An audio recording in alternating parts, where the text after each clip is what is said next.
Okay, we're up to 5 members. Okay, good. 6. How many do we need? We need 9, I believe, to have a quorum.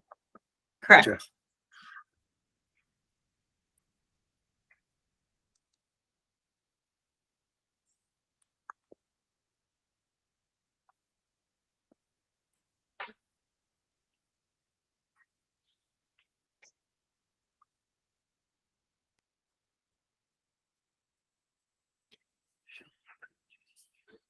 Okay, we've got 7 now.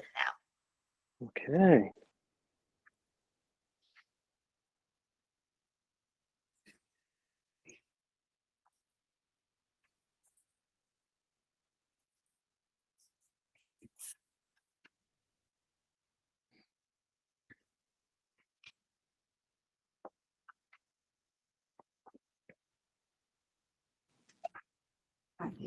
Eight.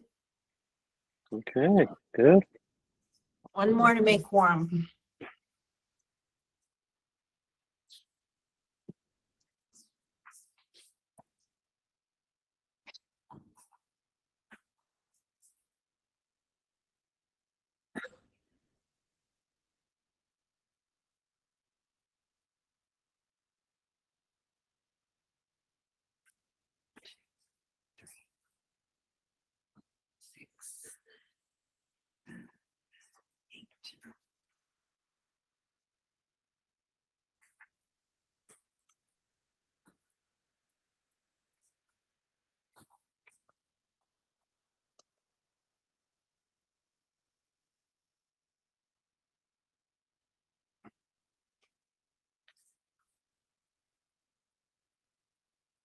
Yeah, we'll just give it another minute. Hopefully we'll have another member join here momentarily.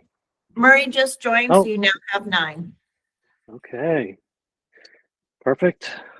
Okay, well, I think we'll go ahead and get started. I know everyone's got a lot of other things going on, so we'll move forward. And if others join, we will note that in the minutes as well. Thank you all for joining today. Appreciate you taking the time. I know it's getting near the holidays here and everyone's pretty busy, so appreciate you joining today. This is our December meeting of the Medical Marijuana Testing Advisory Committee. And my name is Victor Waddell. I'm here as the chair today. And also at ADHS, we have Kim Crawford. And is Megan in the room with you there, Stacey? She will be shortly. Okay, and so Megan Whitby will be joining shortly as well. So again, appreciate all of you folks taking the time today. As you know, we've got some important business on the agenda.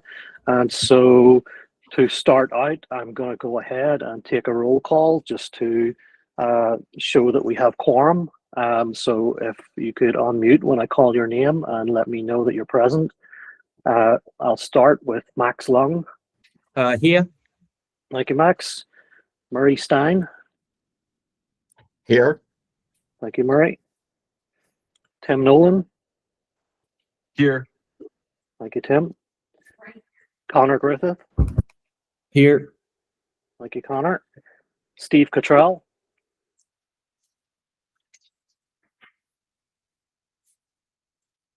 I think I've seen Steve. He's probably on mute. Can you hear us, Steve? Yep. Okay, perfect. Got you. So Steve Cottrell is here. Matt Lascala. Here. Thank you, Matt. Joe Demena. I think, was it Joe said he wasn't going to make it today? Correct. Okay, so I'll mark Joe not here. Jay Neary. Jay Neary. I don't see him on the call, so I will mark him absent. Elizabeth Brady. Elizabeth Brady. I don't hear Elizabeth on the call, so I will mark her absent. Zhonghua Xiong. Here. Okay, thank you, Zhonghua. Victor Hugo Ramos Sanchez.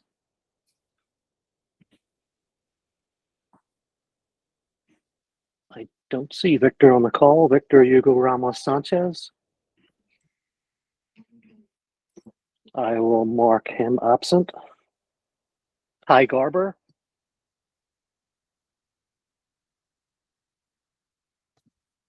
Ty Garber. I don't see Ty online, so I will mark Ty absent. Ahmed Munshi. Here. Okay, thank you, Ahmed. So I believe we have 1, 2, 3, 4, 5, 6, 7, 8, 9. Myself. Yeah, we have enough for a quorum, so we will proceed. So again, thank you all for joining today. I just go through a few reminders here before we get started with our items on the agenda. Just a reminder of open meeting law that we may only discuss topics that are currently on this agenda. You can request to have items added to the next meeting agenda, and they will be considered. Please don't make comments in the chat. Please use the raise your hand functionality to participate in the discussion. Once a motion is made and seconded, we will vote on that motion before entertaining another. And again, just a reminder of the council's charge. The Medical Marijuana Testing Advisory Council shall annually review the marijuana testing program and submit a report by the second Monday in January. And this report should include recommending analytes to be removed from the required statutory testing panel, de-identified information about testing related deficiencies cited against licensed marijuana facilities, and also any other recommendations on improving the testing program. So with that, we will move forward into our first item on the agenda, which is a discussion of the removal of testing for aspergillus and inhalable products, and that is going to be led by Connor Griffith. So I'll turn it over to you, Connor. Just real quick, as a matter of order, I just wanted to let you know that Victor Hugo Ramos Sanchez has joined the meeting. Okay, perfect. Thank you, Kim. I will mark that on my notes. Okay, so I am going to turn it over to Connor to start that discussion. Great. Thanks, Victor. And thank you everyone who submitted aspergillus related materials. Maxwell, I saw your paper. I hope that everyone on the committee was able to review the materials and kind of peruse and see what the data shows. It's pretty unanimous. The Arizona, the Poison Control Center was kind enough to write up a summary of the confirmed cases of aspergillosis consumed with cannabis. It was an interesting data set. Showed that the last recorded instance was in 2011.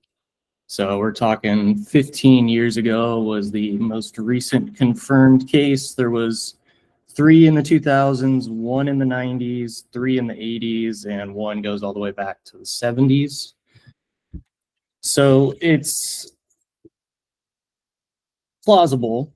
It definitely can happen through cannabis. I don't think that's the argument. The idea being that current aspergillus testing is an undue burden on the industry with no real positive impact for the consumers themselves. I don't know, did anyone have anything that they wanted to comment on the data? Yes, may I? Yeah, of course. Okay, so thank you so much, for chairing the discussion, and also I want to thank Megan, Kim, and also our colleagues, at the Arizona Department of Health Services, for putting the material together. So today I want to go over 3 misrepresentation of the literature by the specifically the CIAO white paper. So this is a report that has been circulated in email, but for those of you who have not read it, please do take a look. I'm just going to show it on the screen. Just so that we can go over this together. Now, First of all, I want to comment on the prevalence of aspergillosis. Okay, so if you're looking into the second paragraph of this report, according to CDC figure, can everyone see my screen okay, by the way? Yes? All right. According to CDC figure, symptomatic aspergillosis in the US occurred at a rate of 1 to 2 cases per year in 100,000 people, right? This is according to CDC, okay? If you click the link in CDC, that's not what they say, okay? The first thing that they say is aspergillosis is not a reportable disease in the US, so the exact number of cases is difficult to determine. Now, what does that mean? First, not a reportable disease, meaning that aspergillosis is not something like Ebola, right? If somebody who got diagnosed, they don't really have to talk to, they can just write it down in the chart. They don't have to talk to the poison center. They don't have to talk to CDC. So whatever number that we have is likely a underestimate, of what we currently have. Now, the number that 1 to 2 cases, in 100,000, this I believe is just what the author of the report, cherry picked from the write-up of CDC. This number actually pretty impressive because this number is actually over 30 years old. It's actually like 1992, 1993. Now, if you're looking into the current, most latest, analysis, and this is by the UC Berkeley, who is cited in my one-pager, the latest number is, between 15 diagnoses per 100,000 people per year, right? So this is 10 times higher than the number that the CIAO report. It is not that, uncommon, right? So just want to bring it out here. Now, the other thing that I want to point out is that, if you are looking into the report again, you can see that the report, went on and they cite, then they talk about the, these are, remediation technology, that need to, remove the aspergillus. And then they went on citing Substance Abuse and Mental Health Services Administration 2023. If you look at this report, it says nothing about aspergillus testing. It says nothing about remediation. So for the record, at ASU, we don't allow students to cite things like this. Okay, if this is a report that I got last year for my term paper, first page is at least like 10, 15 point deduction, just for the record. Second page. So this report also bring substantial amounts of time, attacking the Benedict 2016 paper. Basically, they say that, this does not support aspergillus testing standard. I agree with them because the study actually has nothing to do with aspergillus testing standard. So what this study actually is talking about is that cannabis use in the US is associated with increased incidence of fungal infection. That's it. So that's why we have total yeast and mold in our testing panel, right? Correct? Now, if you're talking about the,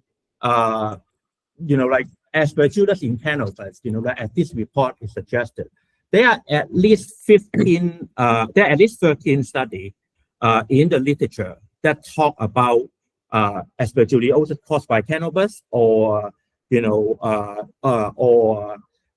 aspergillosis in cannabis user. Now, none of this study, is analyzed, in the report that was presented to the council in CIAO. In fact, there's a key factor here, which is, currently there's no nationwide cannabis checking program for physicians in the emergency room to identify aspergillus in cannabis used by patients diagnosed with aspergillus. Meaning that the study that we are asking for, as evidence is extremely difficult to get scientifically because of the challenge in experimental design. And yet, we have 13 studies that talk about it.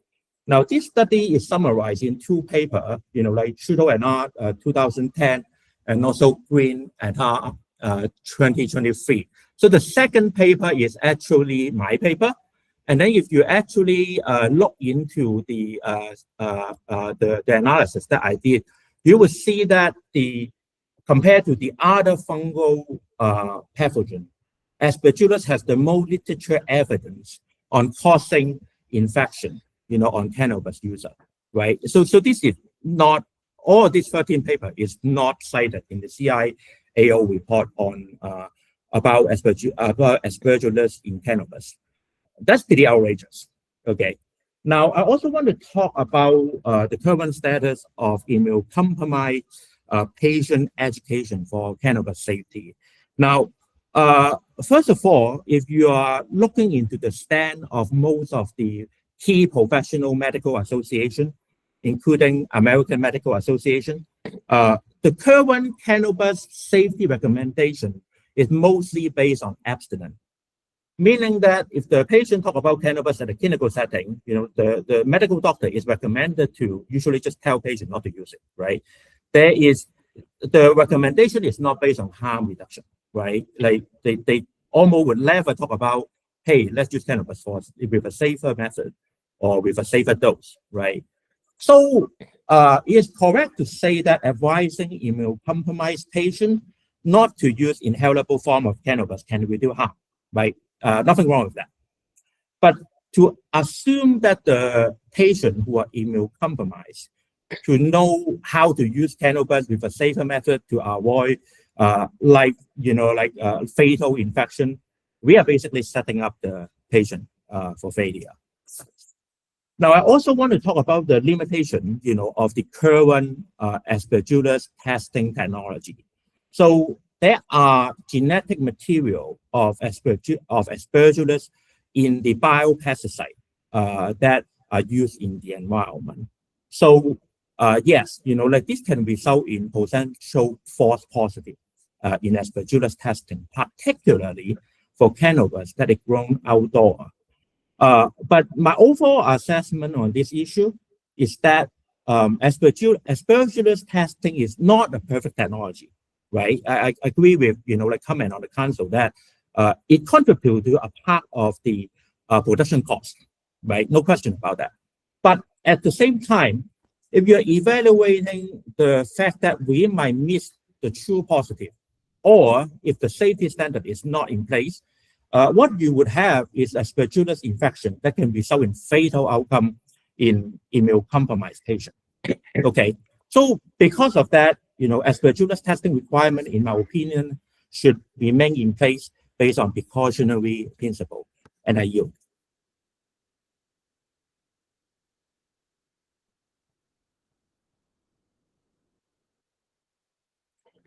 I think Max is done. Yeah, I yield my time, sorry. Yeah. Okay, thank you, Max. Appreciate you bringing that forward for the committee to hear. Any other folks, any other items and comments that they'd like to discuss? Okay, Jean-Noir, go ahead. Yes, I second what Maxwell just said. Maxwell, thank you so much for taking your time and looking into this matter, because I've been involved in the final exams last week, so I didn't look into this. So I agree with Maxwell that we should take a very serious consideration in Aspergillus contamination. Not only the fungus itself, but Aspergillus can also produce aflatoxin, which can damage the liver and cause liver cancer as well. And also, if we're trying to remove this test, what kind of slippery slope we're going on? Are we going to remove the test for heavy metals, or are we going to remove the test for pesticides? So, I mean, this is just a not good option right now. Basically, that's my 2 cents.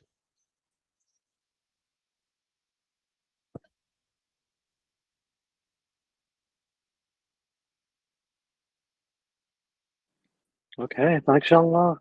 Murray, did you have your hand raised? Go ahead, please. Yeah, I just wanted to make a couple comments. First of all, Max, that was terrific. I really appreciate the detail you went into. This makes these meetings not just interesting, but I think very beneficial. What I know about Aspergillus is that, basically it doesn't survive extraction.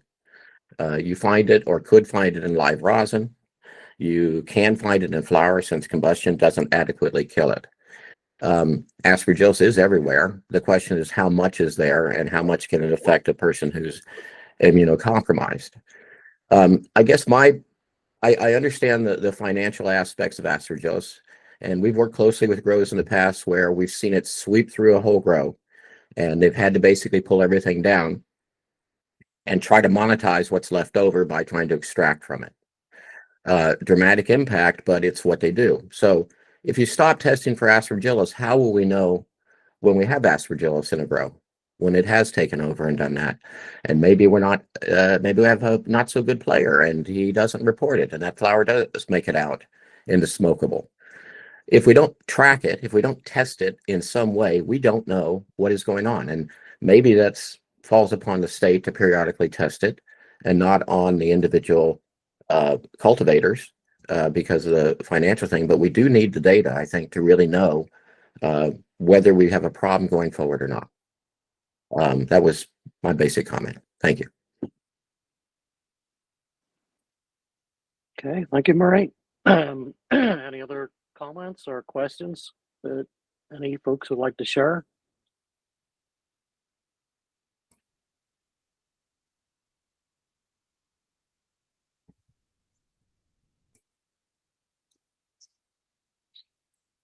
Okay. Thank you for sharing that information, everyone. And remind me, Megan or Kim, did we have a motion on the table from last time, or is that gone? Yes, there was. There was a motion that Connor made last week, Victor. I have the word again. And Victor, would you like to also address, I think, some of Murray's comments, or I can if you'd like me to? Yeah, go ahead, Megan. That's fine. Yeah. Okay. So again, the statute requires that before dispensing or selling the product, that the licensee test the product for whatever is on the testing panel. There is no authority or direction in the statutes for the department to randomly test for other things, so like if this were to be taken out of that required testing panel, Aspergillus, there's nothing that would authorize the state to randomly test for it, Murray, to your comments, and I mean, if there's nothing in rule about that it has to pass Aspergillus testing also, we wouldn't really have any authority to take action if we were to find that there was Aspergillus excess of what the testing limits are right now. So I just wanted to clarify that. So thank you for allowing me to, Victor. I appreciate that. And Kim can tell you what the motion on the table was last meeting. So the motion last meeting was the advisory council is making a recommendation to remove Aspergillus from inhalable marijuana product testing for both medical marijuana and adult use marijuana. He has his hand up. Okay. Yeah, go I ahead, just Murray. wanted to say that just because the state finds it and or it's found, does that necessarily mean that they have to do something about it? That's my point, is that I just want to know that the data is showing us its occurrence or how often it occurs. That tells me something that could be useful as the science, works itself out to determine exactly what the impact is of Aspergillus, on individuals, and especially immunocompromised ones. I would hate to not have that information. I think it would make people like Max's job that much harder. Now, maybe he can't get access to that data itself, but the state knows whether they're encountering it or not based on the testing data that's provided to them from the labs. So at least you have a metric for knowing how often it occurs.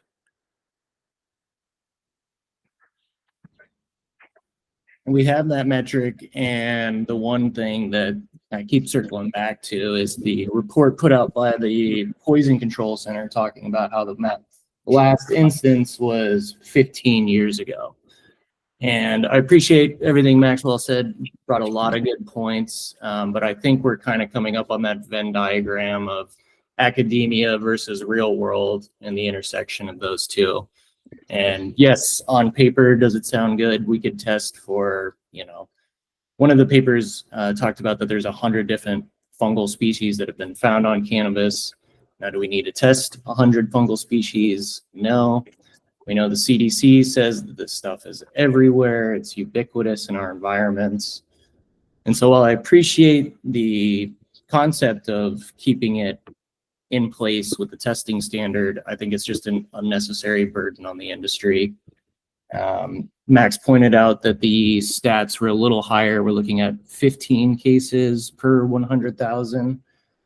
And that brings it up to what, 0.004% are confirmed cases. So I would like to proceed with the motion. But Max, sounds like it looks like you've got. more Yeah, I comments. just want to comment. Did you say that the last report is like 2013? That was when the last report? Yeah, it was on this, the Arizona Poison and Drug Information Center. This one, right? Yeah, this one. Yeah. Yes. So that is the last report to the center. If they write it up in the chart, they wouldn't know. If you use the latest UC Berkeley estimate, like 15 per 100,000, that is roughly 1 in 6,500. So what is 1 in 6,500? Well, I tell you, like ASU West have about that population of students, right? So every year you would have about like 1 aspergillosis, like in that size of a population. Now it's extrapolated to the entire state. So just to clarify this one, it's not exactly a rare condition. It is actually pretty common, and there are evidence that it can be caused by aspergillus in cannabis. Thank you. Okay, and again, we circle back to the immunocompromised portion of that. The concept that if you are immunocompromised, you should not be smoking any inhalable product whatsoever. I don't think it makes sense to push an education portion in this part of the motion, but it's certainly something that I would expect patients are coached on. And so, yeah, I guess at this point, I'd like to proceed with the motion that they had already mentioned for removal of aspergillus testing.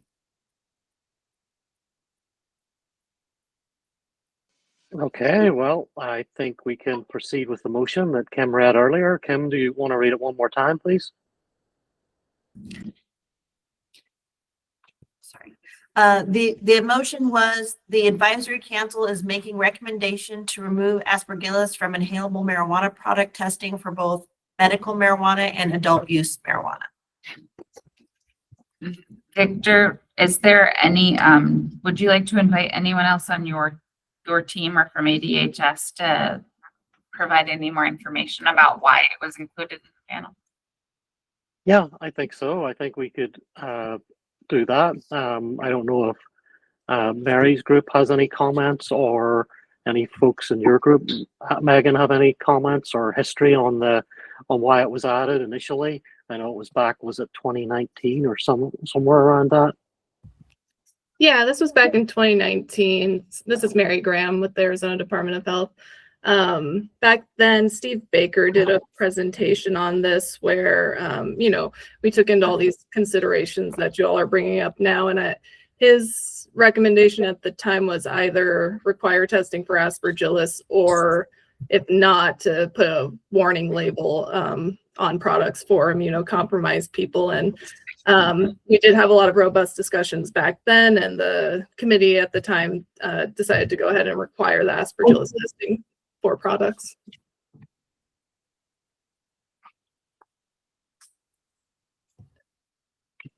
Okay, thank you, Mary. Anyone, any questions or comments on further? Just trying to see if you.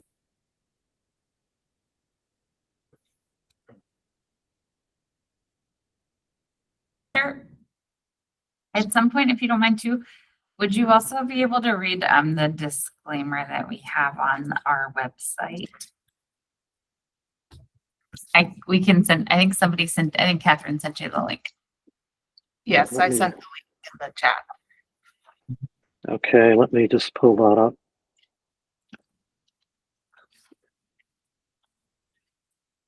We apologize, everyone. Victor is a trooper and dealing with some things, so that's why he is remote right now. Mhm. But still leading us because he is our fearless leader and wonderful, and we are so lucky to have him. Let me see. You sent me the link where, Catherine, in the chat, sent- and that's I sent the language in the chat for you. That's from oh, the okay, website. okay, okay, I've got it. I was too far down. Okay, so you want me to go through this? So, okay, the disclaimer is, you want me to read this out? Is that correct? Thank you. Yes. Yes. Okay. All opinions expressed by the advisory council membership are solely their current opinions and do not reflect the opinions and or legal position of the Arizona Department of Health Services. The members' opinions are based solely upon information they may consider reliable. ADHS does not warrant the completeness or accuracy of these opinions, and they should not be relied upon as such.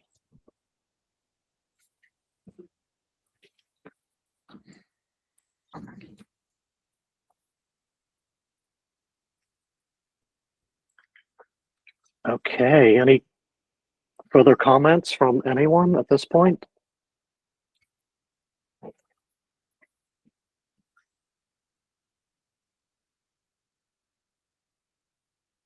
Anything further from Megan or Kim? Not at this time. Okay. Just a reminder that, yes, this was, if you look back on the website, the Testing Advisory Council website, all the way back to those 2019 meetings, we just want to ensure everybody's aware of what documents and information were presented at that time.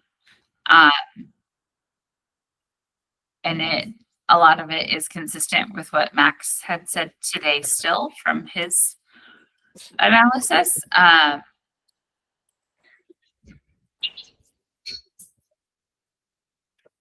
I think that's all the department has to say at this time. We haven't seen any new information to contradict that. And also, again, I think last time we had talked about a little about, there was the questions about correlation between specifically our recall notices about Aspergillus and whether or not there were negative outcomes. But again, we know that there is a lot of marijuana use that happens outside of that are not affiliated specifically with those recall notices. So again, we just want to make sure that no one's looking at data that may be minimized or skewed as they're making their determinations. But again, this is a recommendation that the council has every right to make to go into that report. Again, it's a recommendation on potential rule changes, or since it goes to legislature, potential legislative changes. Recommendation. Okay, thanks, Megan. So I think if there's no more comments, then we're ready to take a vote. So I'll call for any more comments or questions before we take a vote on the motion.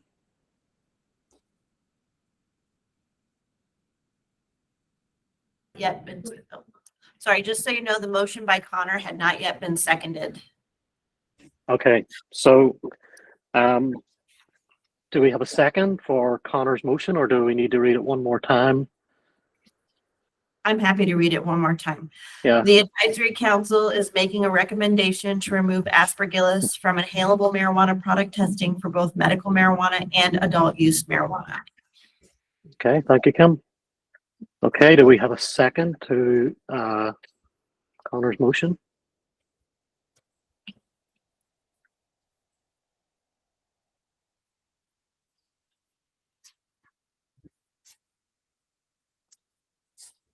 I'm not seeing a second unless I'm missing it. Are you seeing anything on your side, Kim or Megan?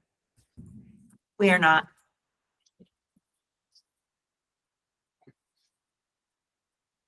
So I guess at this point, we can't proceed with the motion unless we have a second, correct? Correct. Well, can't say I didn't try. Okay, well, thank you for bringing that forward, Connor, and thank you for the discussion on that item. Thank you, Maxwell and others for chiming in on that, and thank you, Megan and Mary, for giving us some history on that and why it was on the panel initially. So I think we are ready to move forward at this point. Agreed. Thanks, Victor. Okay, great. Thank you all. And so the next item on our agenda is a discussion of this year's Medical Marijuana Testing Advisory Committee report. And as you know, we have to turn this in, as I mentioned earlier, in January. And so I will turn it over to Kim to discuss that further. Hopefully everyone got the copy, the most current copy that was updated and had a chance to take a look at it. And I'll turn it over to you, Kim. So usually what happens is that a council member makes a motion, and the motion is to authorize ADHS to update the Medical Marijuana Testing Advisory Council findings and recommendations numbers through December 31st, 2025, before the report is published in its final form and submitted to the legislature.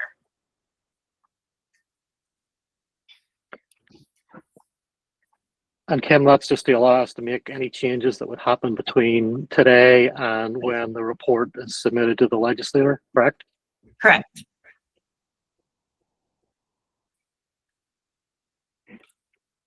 Okay, so we are looking for a motion to approve the report as you've seen it, with that option that to update it. I'll make that motion to approve the report as stated and give Okay. the DHS the opportunity to update as needed. Okay, Thanks, thank you, Matt. Do we have a second?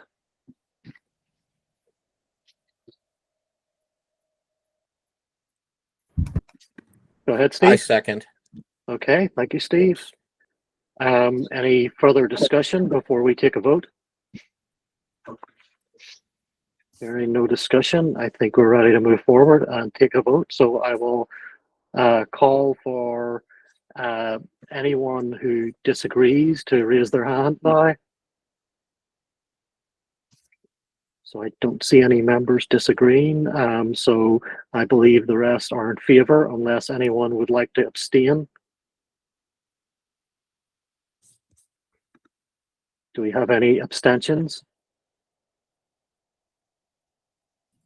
Victor, I think we Okay. should probably do a roll call just since it's the report that's Okay, being okay, we could do a roll call, and so we will, You guys hear me yes, I yet? can hear you, Steve. Yes. Okay, great. Thanks.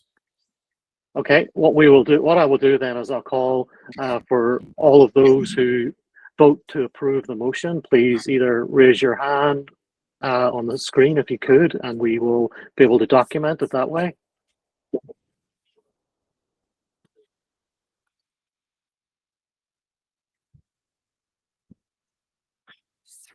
I see 7 at the minute on my screen, plus myself, that you can document as well. I will.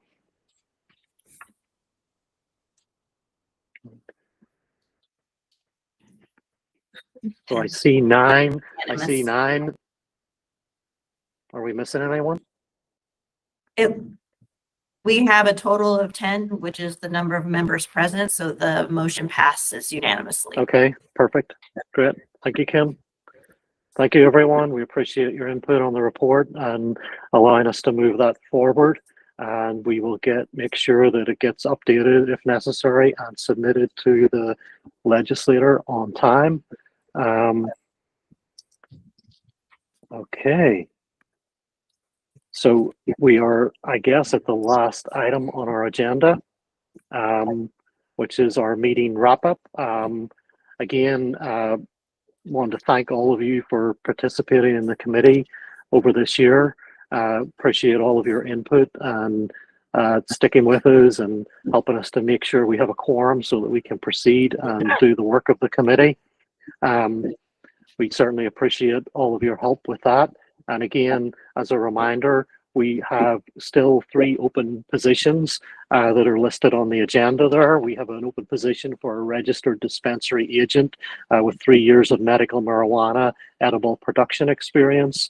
We also have an opening on the committee for a licensed healthcare provider who specializes in treating substance use disorders and who has at least 5 years of experience. And then finally, we also have an opening for an owner of an Arizona-based cannabis testing lab, though an application is currently being considered.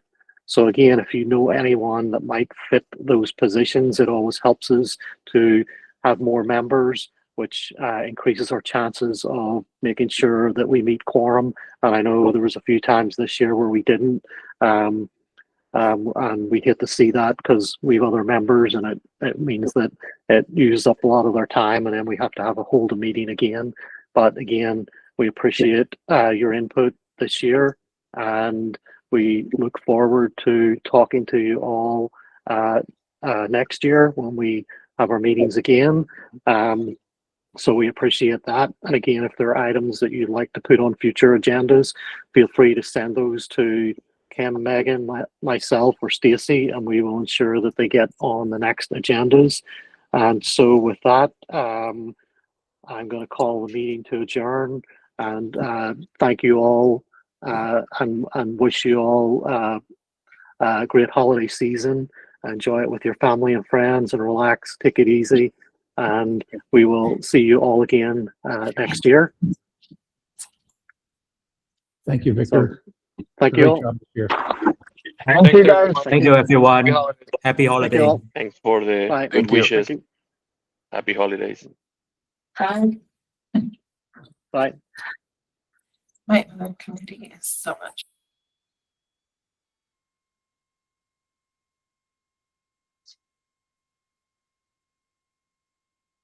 Okay, thank you, everyone. Thanks, Megan and Kim. Appreciate it.